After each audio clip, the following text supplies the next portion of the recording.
Hi, my name is Brian Bollinger, and I'm a seventh grade teacher at a middle school in Kansas, Harmony Middle School to be exact.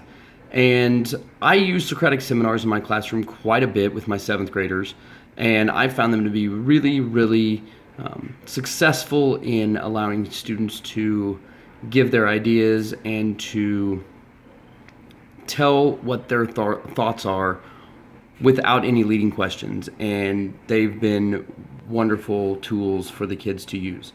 So I wanted to talk a little bit today about why and how to use Socratic seminars, especially with middle level kids. What is a Socratic seminar?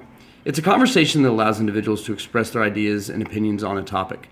A lot of times I will tie this in with a novel that we're reading because I teach ELA, and we'll take either a topic that's dealt with or a particular situation that lends itself to giving opinions, and I will pose the question, or the students will pose a question, and they'll have an opportunity to give their perspective on the topic. It's really interesting to see how so many different kids can look at one piece of information and look at it so differently. Why do I use this? It's a powerful learning tool. Like I said earlier, it is completely student-led discussion. The kids do the research, they do some digging to try to get the information that they're going to need to better understand the topic that is being dealt with. It gives students an opportunity to develop their thoughts, and a lot of times as a teacher, I think, through my tone or through the way that I teach, I think sometimes I lead kids to the right answer, quote unquote right answer.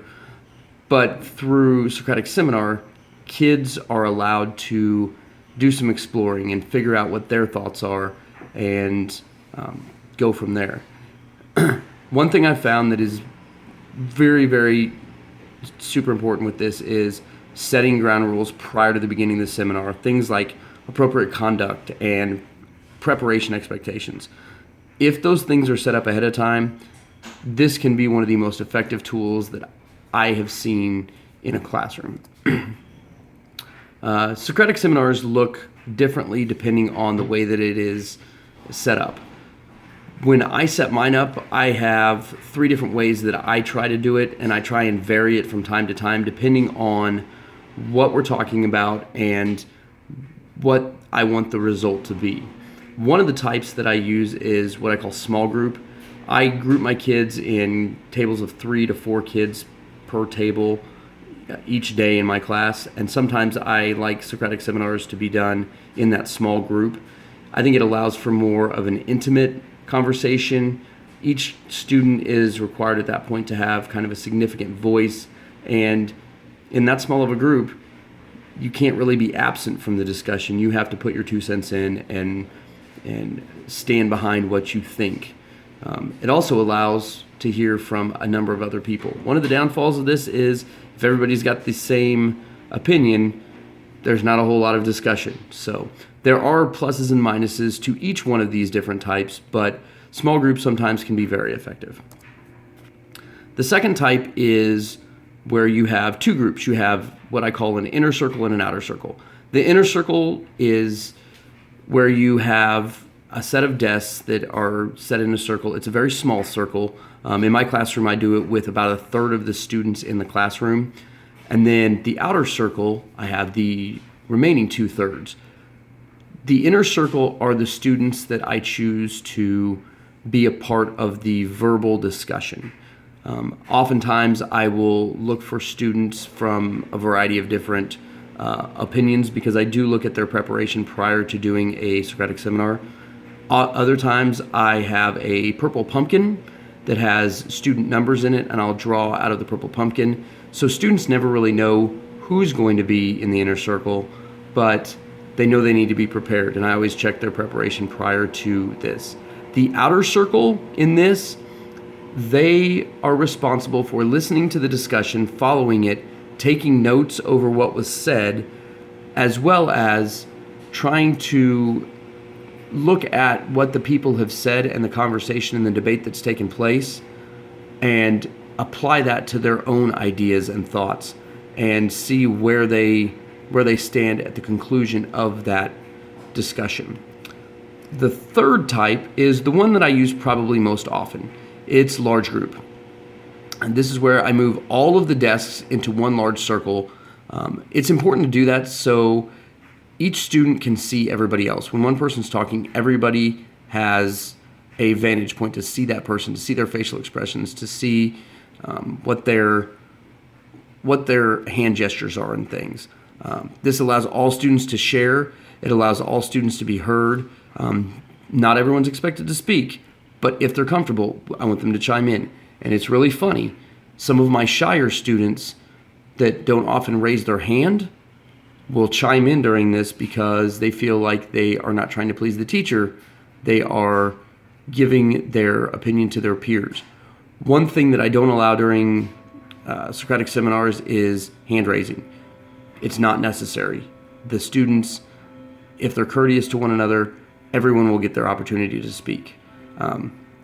I want all students at this point to take notes over what's being said because, believe it or not, a lot of times kids will come in with one opinion and leave with another. The questions that come from this, I always make sure that the questions are prepared ahead of time. They need to be relating to a topic or an activity that we're studying. When I first introduced these at the beginning of the year, when we're going over, we read a story called Touching Spirit Bear by Ben Michelson. It's an amazing book. When I go over Socratic seminars with the students during that book, I will create the Socratic seminar questions and talk to them at great length about what makes a good Socratic seminar question and what makes a poor Socratic seminar question, and I'll show them examples. After some practice, after we've done this multiple times, toward the end of Touching Spirit Bear, and then when we get into Hope Was Here by Joan Bauer, also another great book, I will have students create the Socratic seminar questions. I'll have them submit them, and then I will choose probably between 3 and 6 of them for the entire class to debate, or not really debate, but discuss the next day. I'd like to set guidelines. Making sure to setting guidelines at the beginning is key.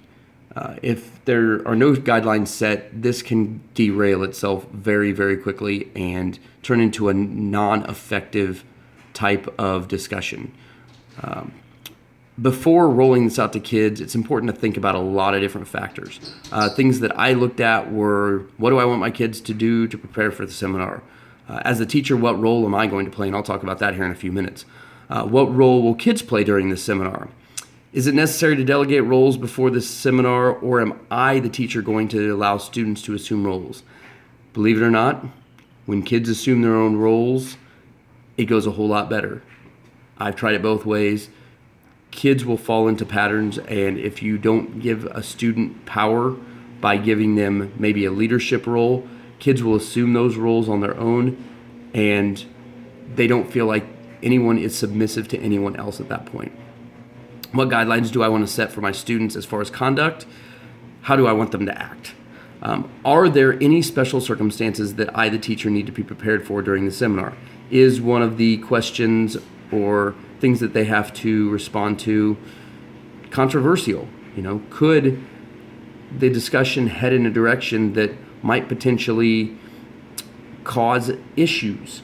If that's the case, be prepared, because you never know what 7th grade students or middle school students or students in general are going to say. What happens if students do not adhere to the guidelines? This can happen, and they will test you at the beginning and see what you're going to do about it.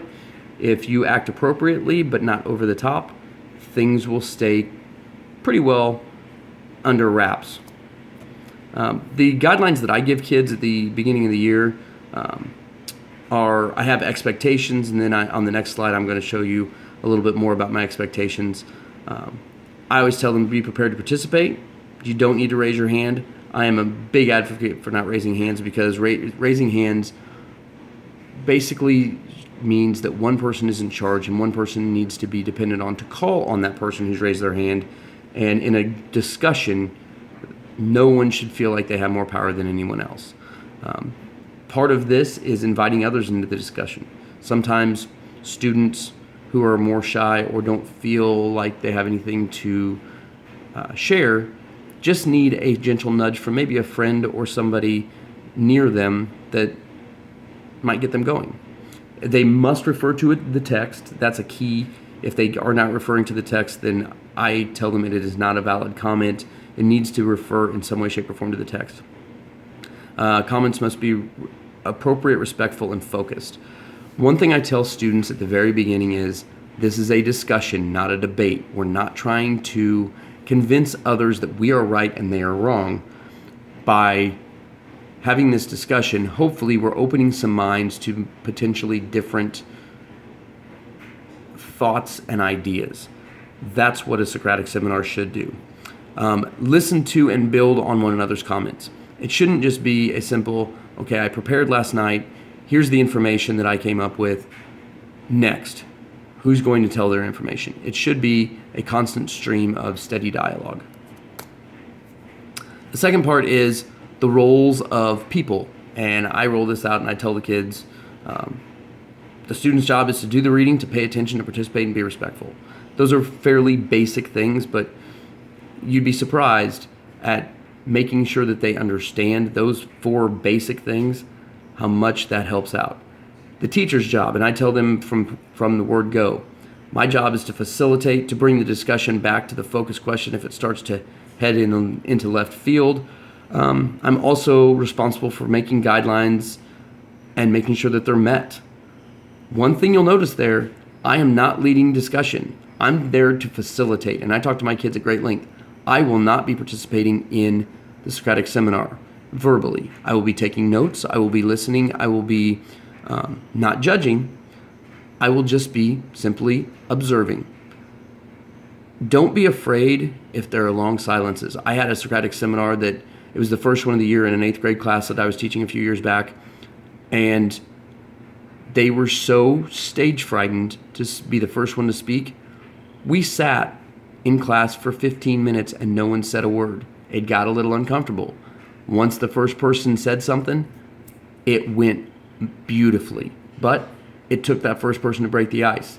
And if I had tried to get them going, that would have thrown the power back in my direction and they would have wanted me to lead the discussion, and I was not going to allow that. It set up the framework for really, really good Socratic seminars later in the year.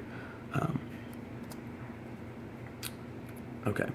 During the Socratic seminar, like I said earlier, students should do 4 things. They should take notes, they should give their opinions and back them up with evidence.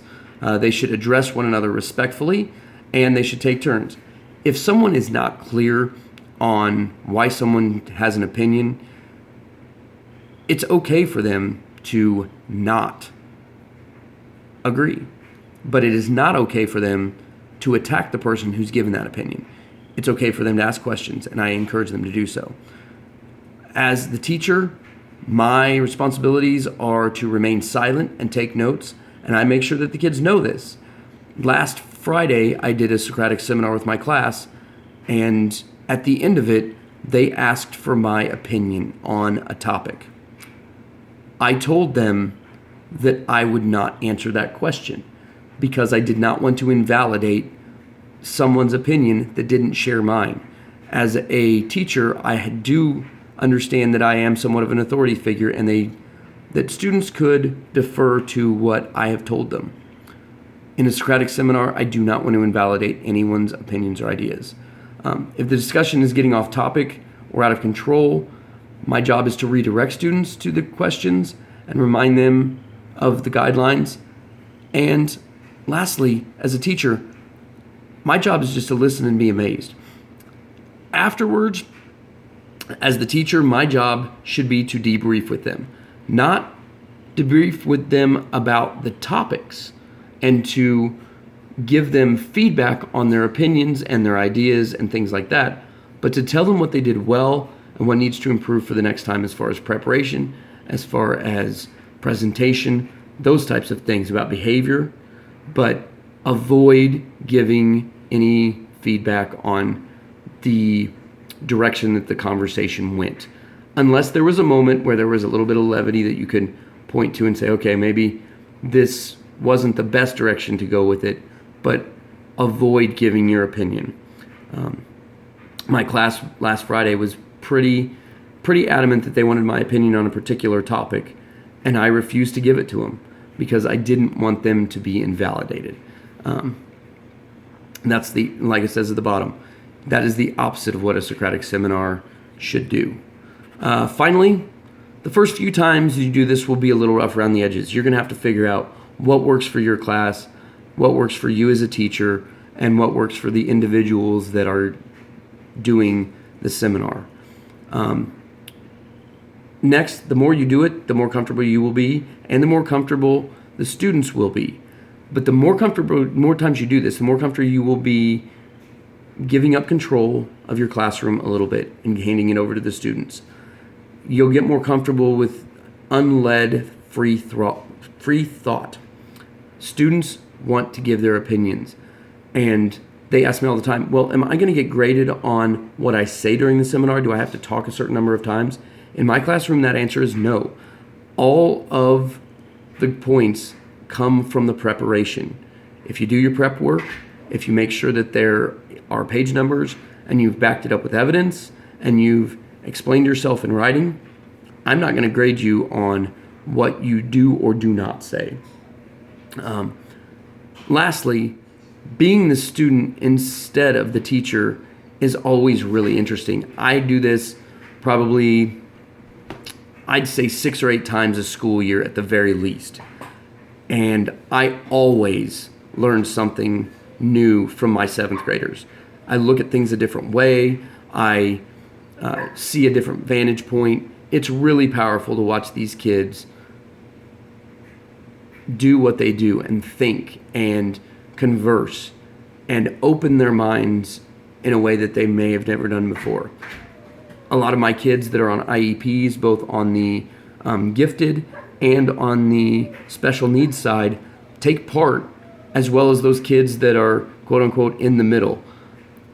All kids are able to do this. It doesn't matter what their IEP says. They can all prepare. They can all give their opinions and ideas, and it is so powerful to watch all levels of kids excel here. Lastly, have fun, because your kids will learn and appreciate the opportunity. They love doing this. When I tell them at the beginning of the year that we're going to do a Socratic seminar and tell them what it is, they realize there's a lot of work to it. But by the end of the year, they are begging me to do Socratic seminars because they love them. They are very powerful, and they like the fact that they can give their opinion without any points being assigned to their opinion, just to their preparation. Give this a try. Socratic seminars are a wonderful way to get your kids thinking on their own individually. If you have questions, please email me. My email address is bbollinger@bluevalleyk12.org. Thank you. Have a great day.